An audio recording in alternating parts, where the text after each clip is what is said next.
সাকিব আল হাসানকে এখনো বিবেচনা করছে বিসিবি। পুরনো ছন্দে ফিরলে আবারও জাতীয় দলে ফেরার সুযোগ আছে বলে জানিয়েছেন ক্রিকেট বোর্ড পরিচালক ইফতেখার রহমান। এদিকে বাজে পারফরম্যান্সে সমর্থকদের আগ্রহ হারালেও সুদিন ফিরবে বলে বিশ্বাস বিসিবি পরিচালকের।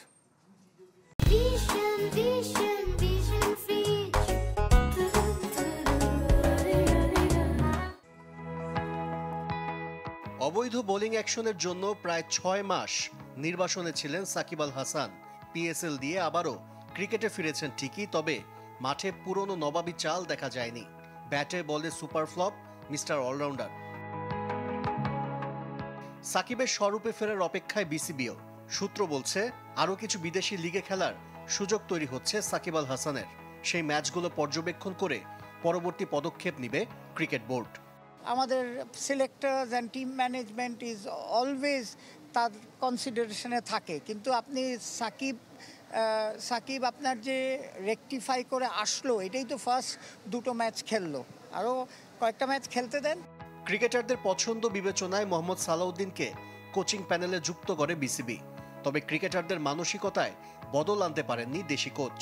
জিম্বাবুয়ের কাছে সিলেট টেস্টে হারের পর টি-20তে আরব আমিরাতের কাছে লজ্জার পরিণতি প্রশ্নবিদ্ধ করেছে টাইগারদের কোচিং স্টাফের সক্ষমতা নিয়েও।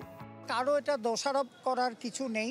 একটা নতুন ইউনিট দেখেন, যে হেড কোচ বলেন, সালাউদ্দিন বলেন, আর যারা আছে এটা নিউ ইউনিট। আমাদের টাইম একটু দিলেই বোঝা যাবে যে তারা কেমন পারফর্ম করছে। টাইগারদের পারফরমেন্সে হতাশা বাড়ছে সমর্থকদের, হারাচ্ছে আগ্রহ, স্পন্সর প্রতিষ্ঠানগুলো মুখ ফিরিয়ে নিচ্ছে। অন্যদিকে ফুটবলের নতুন জাগরণ তৈরি হয়েছে বাংলাদেশে। সামাজিক যোগাযোগ মাধ্যমে এখন লিটন শান্তদের চাইতে হামজা ফাহমিদুলদের নিয়ে আলোচনা বেশি। এটাকে সাধুবাদ জানালেও ক্রিকেটারদের পারফরমেন্সেই আবারও সুদিন ফিরবে আশাবাদী বিসিবির পরিচালক।